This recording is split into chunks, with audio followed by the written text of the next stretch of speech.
Hello, welcome back to Chats and Chapters, where everything is for the stories. If this is our first encounter, I am Caitlin Howarth, book editor, story fanatic. If you are looking for an extra pair of eyes on your manuscript, the link to work with me is in the description box below or in the show notes, depending on if you are on YouTube or if you are listening on the podcast. If you are still in the writing phase, you're wrapping up your first draft, you're unsure about self-editing, my revision roadmap program will be open again in June. So stay tuned for the waitlist to open really soon. I'm so excited to run this program again. Honestly, I'm living my best life. I was made for group programs, asking questions, giving personal advice. It really is so fun working with so many authors from different genres. They have different processes, all of this. And it's so fun to hear their process and how my process can help them, and then they can like tweak it within their own process to make it work better for them. I'm having the time of my life. And because I'm having such a grand old time, I had the idea, because obviously within the group, we go over world building. There's a whole world building worksheet resource that's in there that I went over a couple of weeks ago on the channel, on the podcast. Is world building killing your pacing? And this goes back to how to integrate your world building into your story and weave it together with your plot and with your characters and what they want and what they don't want and what's standing in their way and all of those types of things. The first part of your world building that might be killing your pacing is when your lore becomes boring. When your lore becomes a bore, and that is the classic info dumping, that is the classic excessive history lessons that are only happening as characters stand still and have one conversation, and it's a very static scene where characters, they stop moving, they stop doing things stop happening, and they just explain a bunch of history so that the readers have it. It's not actually important to the plot at the moment. It's not that they are having conversations. They feel a little bit unnatural, and you're like, why are they explaining the history to their friend who they've been friends with for 10 years? Like, you would think they would have had this conversation before. Like, there's no way their friend is clueless. So this conversation is clearly happening just for the readers to have this information. And while obviously we want readers to have information, we want readers to have information when it is pertinent, when it is important, and not just because we didn't really maybe know what to do with this scene, with what is happening, with how they are interacting. This is sometimes a defense mechanism used if you aren't really sure, if you question if your plot is strong enough. You can dump a bunch of lore, dump a bunch of backstory, dump a bunch of world building, and then you're like, okay, cool, like there's information here. But if it is happening when it's not necessary and the scene isn't moving and the characters maybe don't need it right now, or it feels unnatural within the context for them to be having this conversation, then it doesn't need to happen here. You need to take it out and trickle it in later on where it makes more sense. And kind of piggybacking off of that is the relevance filter, the relevance lens, and that is, if it's not relevant, like I was saying, at the moment, then it doesn't need to be there. It is definitely a need to know to determine if a detail serves the character's immediate goal or just maybe the author's ego. Maybe they really like how they wrote it. Maybe they think it's really strong. Maybe it sounds really pretty. Maybe they've been dying to kind of write a scene like that, and that fits the bill. So it really is asking yourself, is this necessary? Does it serve the characters? Does it serve the plot? Does it raise tension? Is it answering a question? Is it asking a question? Is it feeding into the mystery that we are currently going in? And evaluating your world building elements based on their impact on the protagonist's current emotional state or physical safety is really important. So if you just have a bunch of random stuff included with your world building and it's not impacting your characters in any way, then once again, it doesn't need to be there. You can also look at things as introducing them just in time, where once again, adding information when it's only relevant in the exact moment that it is needed. This is really important with flashbacks or history.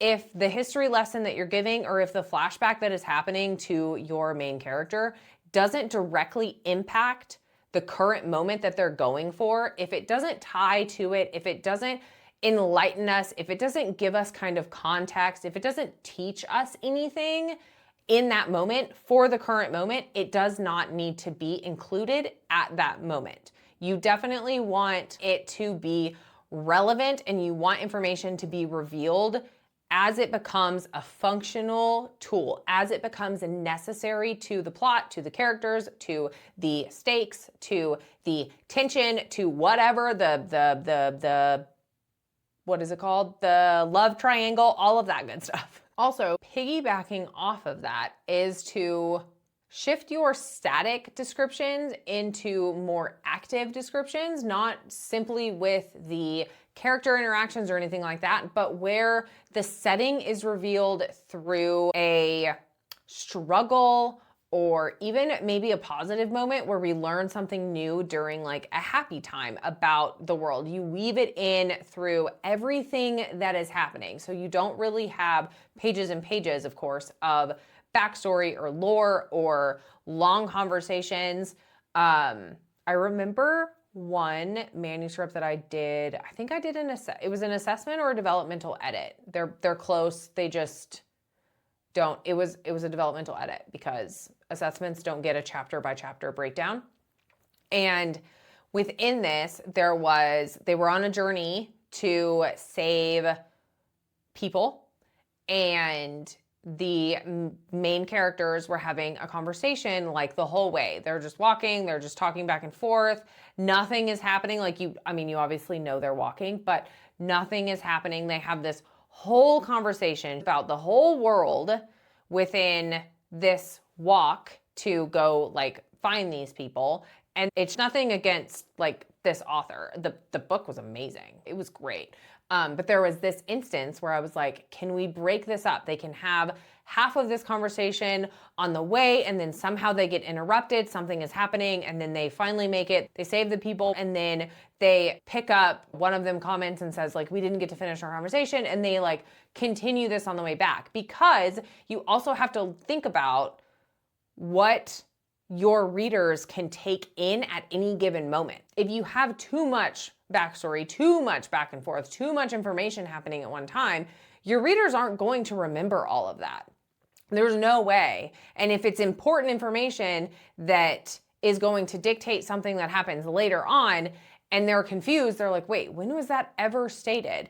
And honestly, you probably stated it. You might have stated it. You might not have, you'll figure that out during self-edits and revisions and whatnot. But that way it's easier for the readers to take in snippets of information if it's layered on top of what is happening with the characters within that certain scene. It also is helpful to think about shifting the focus from what the world is, what it is, to how the world hurts or helps the characters in real time. So how does this world, how do the people within this world, how do the systems within the world, how does the magic within the world, how does the technology within the world, how does the weather within your world hurt or help the characters as they are moving through the journey that you have put them on within your story? So those are a few ways to notice, kind of look at if your world building is killing your pacing. A lot of it is obviously going to be info dumping, lore dumping. We know that one.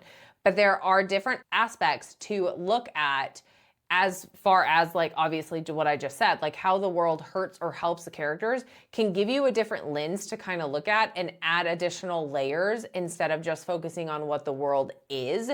Focus on how it impacts the characters within your story. And there's that. those are the ways to look at your world building, see if it's killing your pacing. If you are struggling with any aspect within your writing, feel free to reach out to me and book your book brainstorming session. The link is in the description below or in the show notes.